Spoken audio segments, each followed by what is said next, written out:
శ్రీమాత్రే నమ. జయ గురు దత్తాత్రేయ నమ. ఈ వీడియోలో మనం ధనుస్సు రాశి వారు జీవితంలో అదృష్టవంతులుగా ఉండాలంటే ఏ నియమాలు పాటించాలి, ఏ జాగ్రత్తలు తీసుకోవాలి అన్న విషయాన్ని మనం ఈ వీడియోలో పరిశీలించే ప్రయత్నం చేద్దాం. ధనుస్సు రాశికి గురువు రాశ్యాధిపతి. సో అలాగే ఈ రాశిలో ఉన్నటువంటి నక్షత్రాలు పరిశీలిస్తే మూల, పూర్వాషాఢ, ఉత్తరాషాఢ నక్షత్రాలు 3 నక్షత్రాల్లో జన్మించిన వాళ్ళు ఈ ధనుస్సు రాశి జాతకులుగా నిర్ణయించడం జరుగుతూ ఉంటుంది. అయితే ఎక్కువగా ఈ మూలా నక్షత్రంలో జన్మించిన వాళ్ళకి ప్రారంభంలో కేతు మహాదశ, దాని తర్వాత శుక్ర మహాదశ రావడం జరుగుతుంది.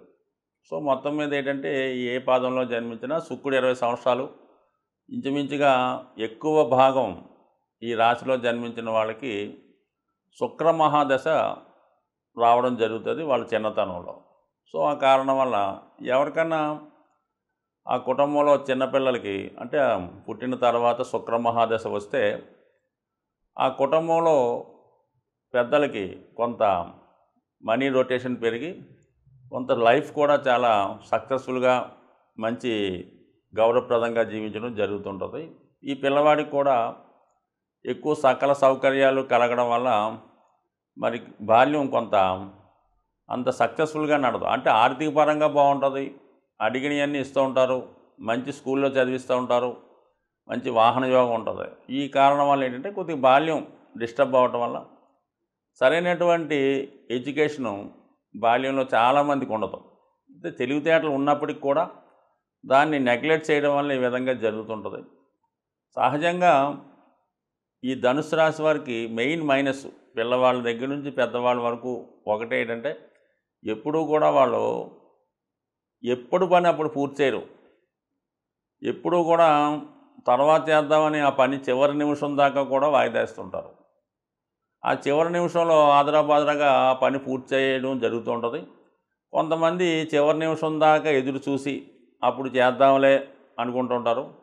తీరా ఆ టైం దగ్గర పడినప్పుడు ఇంకా తర్వాత నెక్స్ట్ ఇయర్ ప్రయత్నం చేద్దాంలే, ఇంక ఈ సంవత్సరం వదిలేద్దాం అన్న విధంగా ఈ రాశివారు చేస్తూ ఉంటారు. ఏదైనా ఉదాహరణకి ఏదో ఈ కాంపిటేటివ్ ఎగ్జామ్స్కి ఏదో బ్యాంక్ ఎగ్జామ్స్కి ఓ డేట్ వచ్చింది అనుకుంటాం. ఆ డేట్ దాకా వెయిట్ చేసి ఆ చివరి రోజు కొంతమంది సబ్మిట్ చేస్తారు, అందులో సగం మంది తర్వాత చూసుకుందామని మానేస్తూ ఉంటారు అన్నమాట. ఈ బలహీనత వల్లే చాలామంది చాలా అవకాశాలు కోల్పోవడం జరుగుతుంటుంది. కాబట్టి వీళ్ళ జీవితంలో ముందుగా చేయవలసింది ఏంటంటే పోస్ట్పోన్ మెంటాలిటీ తగ్గించుకోవడం, ఎప్పటి పని అప్పుడు పూర్తి చేసుకుంటే నెంబర్ 1గా రాణించగలుగుతూ ఉంటారు.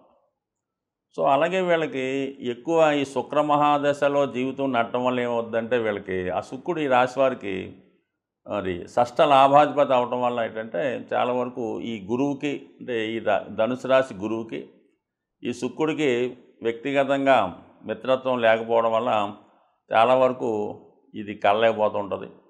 దాని తర్వాత ఏమవుద్దంటే ఇది 27 సంవత్సరాలు 20 సంవత్సరాలు ఇంచుమించు రవిదశ, దాన్ని బట్టి 27, 28 వరకు జరిగి దాని తర్వాత చంద్రమహాదశ వస్తుంది వీళ్ళకి. అంటే ఇంచుమించుగా వివాహ టైం నాటికి ఈ చంద్రమహాదశ రావడం జరుగుతూ ఉంటుంది. సో ఈ చంద్రుడు ఈ రాశి వారికి అష్టమాధిపతి అవటం వల్ల ఇంచుమించుగా ఒక 10 సంవత్సరాల పాటు వీళ్ళు చాలా ఇబ్బంది పడడం జరుగుతుంటుంది. వివాహం అయిన తర్వాత అంటే ఇంచుమించుగా ఆ ఏజ్ ఆ టైంలో వస్తుంటుంది. కాబట్టి ఆ విధంగా వీళ్ళు ఎక్కువగా 30 నుంచి 40 సంవత్సరాల మధ్యలో ఈ అష్టమ రాష్ట్రాధిపతి అయినటువంటి శని మహాదశ రావడం వల్ల ఈ ఉద్యోగంలో అప్పుడు మార్పు రావడం, వ్యాపారం చేస్తున్న వారికి అనుకోని ఇబ్బందులు, అదే టైంలో ఉన్న ప్రాంతంలో ఇమ్మడలేక వేరే ప్లేస్లోకి మారడం. అంటే చంద్రుడు ప్రయాణానికి కారకుడు, మార్పు కారకుడు, పైపెచ్చి అష్టమాధిపతి కూడా అవడం వల్ల ఈ విధమైన అనేక చికాకులు వీళ్ళు ఈ మిడిల్ ఆఫ్ ది లైఫ్లో 30 నుంచి 40 సంవత్సరాల వయసులో ఆ దశను బట్టి ఇబ్బంది పడుతూ ఉంటారు. ఇంకా మనం టెక్నికల్గా కూడా ఆలోచించిన ఏమవుద్దంటే వీళ్ళకి ఈ రాష్ట్రాధిపతి గురువు, ఈ జూపిటర్ అన్నమాట, అంటే బృహస్పతి. ఈ బృహస్పతి భార్య తార, ఇంకో తార. ఆ తారకి చంద్రుడు ఇబ్బంది అవ్వటం వల్ల ఆ చంద్రదశ ఈ ధనుసు రాశి వారికి చాలా ఇబ్బంది పెడుతుంటారు. వాళ్ళకి పుట్టినవాడు బుధుడు, అంటే బాధకుడు, అంటే వేరే వాళ్ళకి పుట్టాడు కాబట్టి ఆ బాధకుడు అవ్వడం వల్ల ఈ బుధ మహాదశ కూడా ఈ రాశి వారికి ఇబ్బంది పెడుతూ ఉంటారు. సో అందువల్ల ఏంటంటే వీళ్ళకి ఈ సప్తమ స్థానాధిపతి బుధుడు, దశమ స్థానాధిపతి బుధుడు అవ్వటం వల్ల ఈ రెండు విషయాల్లో కూడా వీళ్ళకి ఎక్కువ ఇబ్బంది కలుగుతూ ఉంటుంది అన్నమాట. చాలామంది మోస్ట్ ఆఫ్ ది ధనుసు పీపుల్ వారికి ఈ ఉద్యోగపరంగా స్టెబిలిటీ లేకపోవడం, ఏదో అయిన ఇబ్బందులు, అర్హత తగిన ఉద్యోగం లేకపోవడం జరుగుతుంటుంది. అలాగే వివాహ విషయంలో కూడా ఎప్పుడు వీళ్ళు స్థాయికి తగిన భార్య రాకపోవడం వల్ల, అంటే గురువు అత్యంత మేధావి రాష్ట్రాధిపతి, సప్తమేమో మిథున రాశి, దానికి బుధుడు అధిపతి. ఆ బుధుడు ఏమో మరి ఒక విధంగా గురువుతో పోల్చుకుంటే వీక్ ప్లానెట్, అంటే గురువు దగ్గర నేర్చుకోవాల్సిందే తప్ప బుధుడి దగ్గర నేర్చుకోవాల్సింది గురువే ఉండదు. కాబట్టి ఈ విధంగా భార్యాభర్తల మధ్య అన్యోన్యత లేకపోవడం, కొన్ని సందర్భాల్లో ఇద్దరికి పడకపోవడం జరుగుతూ ఉంటుంది. అలాగే ఉద్యోగపరమైన ఇబ్బంది, రెండు ఇబ్బందులు ఖచ్చితంగా వీళ్ళు జాగ్రత్త వహించాలి.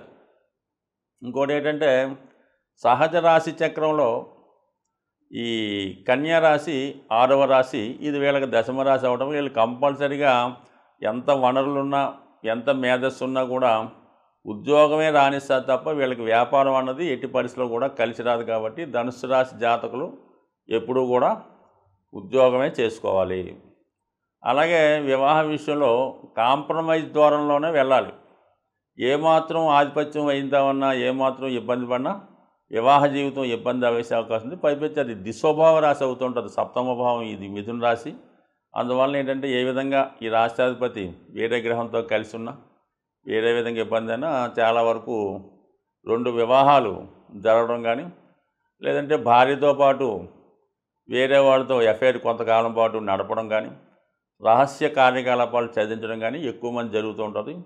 ఎవరైతే ఈ విధంగా ప్యారలల్గా వివాహ జీవితాన్ని ఇంకో వాళ్ళతో, అంటే ఏదో రెండో భార్య అనొచ్చు, లేదంటే లవర్ అనొచ్చు, ఇంకోటి అవ్వచ్చు, ఖచ్చితంగా వాళ్ళు మాత్రం ఎక్కువ శాతం ఇబ్బంది పడుతూ ఉంటారు. ఆ కారణం ఏంటో అది ఆ జోలికి వెళ్లకుండా మరి ఎక్కువగా, అంటే ఈ రెండు విషయాల్లో కూడా వివాహ విషయంలోనూ ఉద్యోగ విషయంలో కూడా కాంప్రమైజ్ ధోరణిలోనే వెళ్ళాలి. ఏమాత్రం దాన్ని అధిగమించినా ఆ న్యాయాన్ని, అంటే అందరికీ ధర్మం చెప్పేవాడు గురువు, వీళ్ళ ఏ విధంగా ధర్మం తప్పితే ఖచ్చితంగా వీళ్ళ మీద ఆ ప్రభావం చూపిస్తుంది. మరి మూలా నక్షత్రం ఈ రాశిలో ఉండడం వల్ల ఏంటంటే ఈ రాశిలో జన్మించిన వారికి కూడా జీవితంలో ఒక పెను తుఫాను ఎదుర్కోవడం జరుగుతూ ఉంటుంది. అప్పటిదాకా సవ్యంగా వెళ్ళి మధ్యలో ఒక మంచి ప్రళయంలాగా వచ్చి జీవితం అంతా అల్లకల్లోలంగా ఛిద్రమైపోయి మళ్ళా జీవితంలో పుంజుకొని పైకి రావడం జరుగుతూ ఉంటుంది ఎక్కువగా ఈ రాశిలో జన్మించిన వాళ్ళకి. కానీ నిజాయితీగా కాంప్రమైజ్ అవుతూ స్వచ్ఛందంగా దేనికి ఆశపడకుండా సింపుల్ లైఫ్ గడిపితే మాత్రం ఆధ్యాత్మికంగా ఖచ్చితంగా జీవితం ప్రశాంతంగా హ్యాపీగా వెళ్ళే అవకాశం ఉంది. ఈ రాశి వారు కంపల్సరీగా సూర్యభగవాన్ని పూజించుకోవాలి.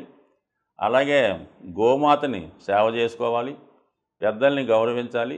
ముఖ్యంగా ఏంటంటే ధర్మంగా ఉంటున్నంతసేపు వీళ్ళకి ఏ విధమైన ఇబ్బంది వచ్చే అవకాశం లేదు. సాధారణంగా మనం ఈ గోచార ఫలితాలు పరిశీలించినప్పుడు వ్యక్తిగతంగా వారి వారి రాశులను బట్టి కాకుండా సహజంగా ఏర్పడే కొన్ని గ్రహాల కలయికలు జాతకులు అందరి మీద ప్రభావం చూపిస్తూ ఉంటుంది. అంటే సహజ రాశి చక్రం అయినటువంటి ఉంటుంది, అంటే అది మేషం లగ్నంగా తీసుకొని 12 భావాలు లెక్కేయడం జరుగుతూ ఉంటుంది.